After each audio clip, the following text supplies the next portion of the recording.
אוקיי, שלום לכולם. היום אנחנו בשיעור נוסף של OnePrint. אנחנו נלך לאיזה פרויקט שהיה לי לפני 5 שנים בערך. זה היה איזשהו מתקן מסתובב שבן אדם בפנים, הייתי צריך לעשות איזשהו פרוטוטייפ. כן, זה לא יהיה בדיוק אותו דבר, אבל זה רק כדי להראות איזשהו עיקרון. אז לא עשיתי את זה בעזרת טינקרקאד, אלא אני לא זוכר אם זה היה Fusion 360 או SolidWorks. שם יש פקודות קצת אחרות, אבל כן, גם כאן אפשר לעשות בדיוק את אותו עיקרון, אז בואו נתחיל.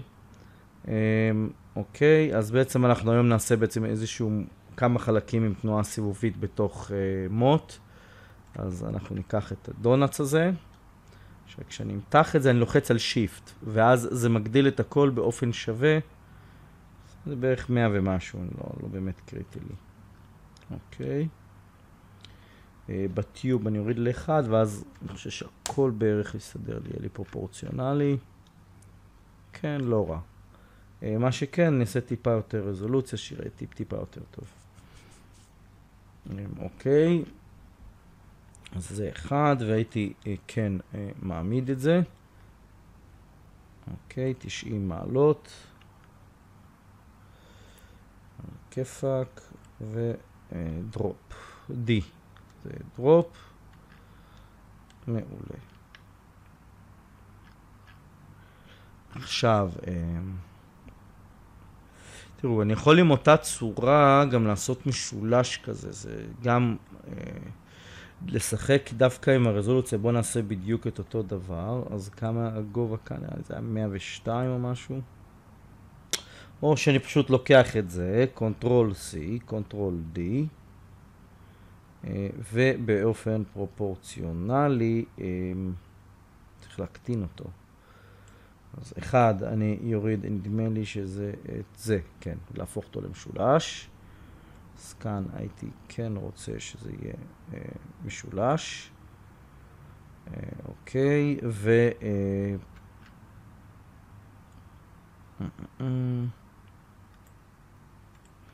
60.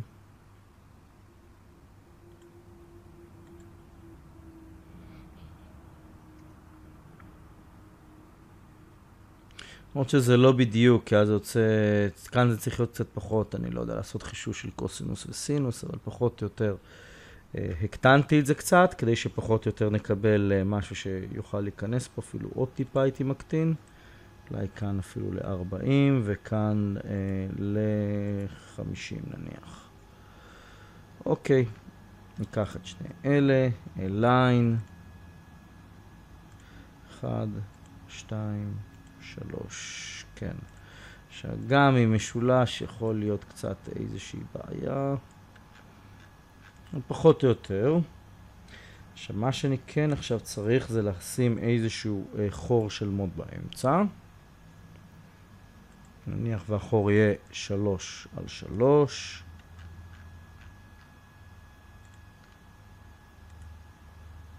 אז אם הגובה היה... אם זה היה 100 וקצת, אז בואו נעשה 110. הרי בחור, ברגע שאני עובר לחור, זה לא באמת משנה לי. נבחר את הצורה הזאת, Align, ביחס לזה, מרכז, Ctrl A וגרופ. אוקיי, עכשיו, Ctrl A, בואו נזיז את זה טיפה למעלה. עכשיו אני צריך לשים פה איזשהו מוט ובסיס. אז את הבסיס,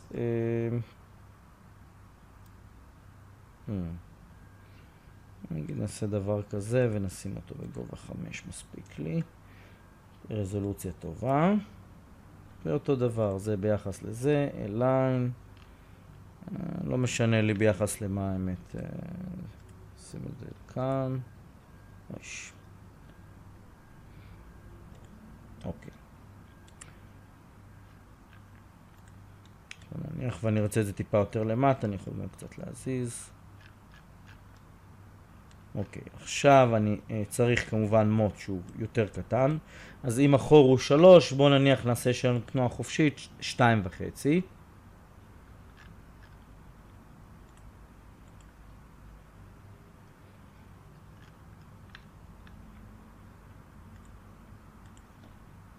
אותו דבר, 110 שיהיה טיפה יותר גדול, זה וזה, L, ביחס לזה, חשוב להקפיד עליו ביחס לחלק הזה, כי אני לא יכול להזיז את זה, כי אז כל הדבר הזה לא יסתדר לי. עם המרכוז הוא לא בדיוק. כשאתם רואים, יש פה איזשהו רווח, ואז זה בעצם ייתן לי את התנועה. ונוסיף איזושהי כדורית בכל קטע, כדי שיהיה לי בעצם איזשהו משחק. אוקיי, וכמובן, Ctrl A וגרופ. עכשיו, לא, Ctrl Z. Ctrl A, לחצתי מקודם על Ungroup במקום גרופ, אז Ctrl G זה גרופ או מקלדת. אוקיי, יש לנו חלק, יש כאן את הרווחים, אבל מה יקרה? החלק ייפול, והחלק הזה ייפול. אז מה שאני אעשה, נשים כדורית מאוד קטנה, נניח Shift. שיהיה בול, אוקיי, אפשר משהו כזה.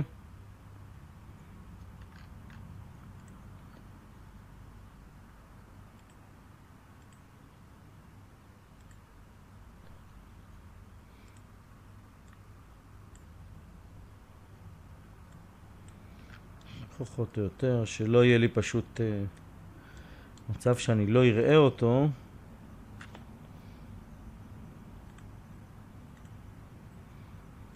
אני חייב לראות אותו, ואז מכאן להזיז. עכשיו מה שכן, אני חייב לראות, אני בוחר רק אותו עכשיו, אני צריך ללכת על התנועה, שבאמת הוא חופשי. כלומר,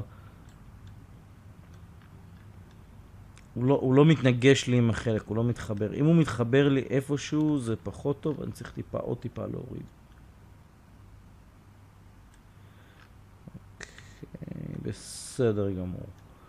וקונטרול C, קונטרול D, ונע רק בציר הזה. תראו, אם אני רוצה להגביל לו את התנועה, אני יכול פשוט כאן, וזה יהיה מספיק טוב.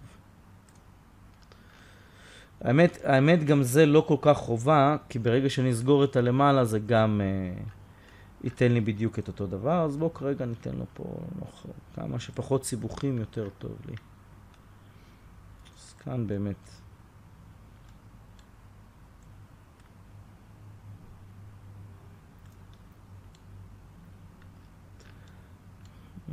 גבולי, בואו נוריד אחד, קליק. אוקיי. קונטרול D. עכשיו כאן אני כן הייתי, אופה.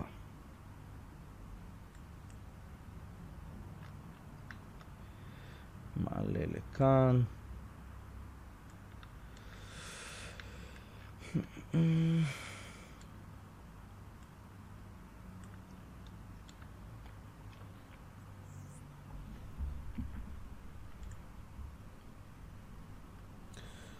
עכשיו, כדי שיראה לי יפה, אני אנסה לעשות, זה יראה קצת צ'וקמק.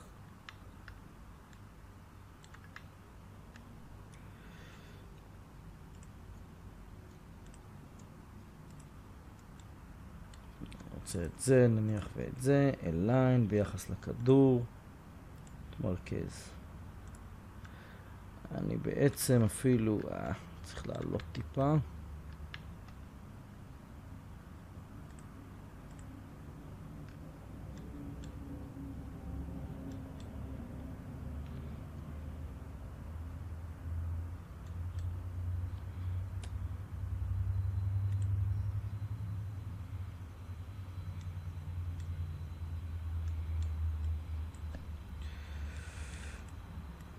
שאני אעשה זה ככה.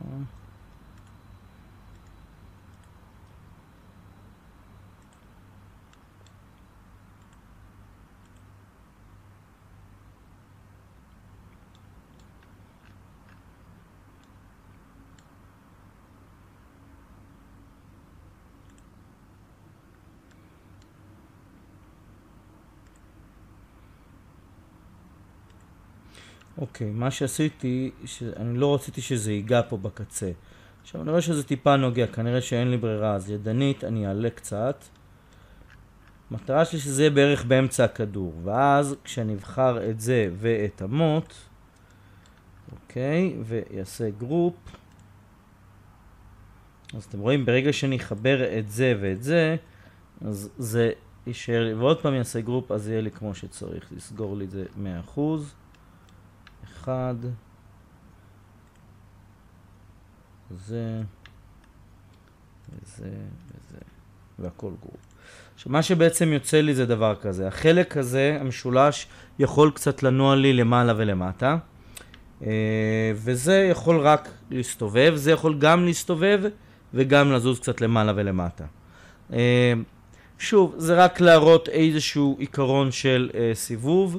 כמובן שמה שחשוב זה שאתם רואים שיש לי פה רווח מספיק גדול. פה זה 2 עשיריות, קצת יותר, 2.5 עשיריות מכל כיוון. אני חושב שזה מספיק. אם זה לא מספיק, מדפסת קצת פחות טובה, אפשר לפתוח קצת יותר.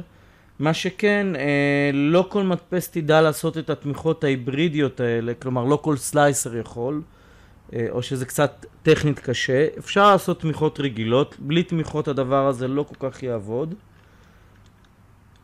וכן, יהיה פה קצת עבודה של פירוק תמיכות, כן יהיה פה קצת התעסקות, אבל בהחלט זה משהו שהוא אפשרי, אני הדפסתי כזה, ופשוט זה רק להראות איזשהו עיקרון, דבר כזה זה גם אפשרי להדפסה, וגם אפשרי לייצור, וזה משהו שאני לא יודע אם תייצרו אותו, אבל זה רק בשביל יותר להסביר את העיקרון, ובפעם הבאה אנחנו כמובן נעשה משהו טיפה אחר, וכדי שוב לגעת בדברים האלה טיפה יותר לעומק, המטרה היא באמת להרחיב לכם את ההבנה של OnePrint, איך להשתמש בו ומה באמת לעשות איתו.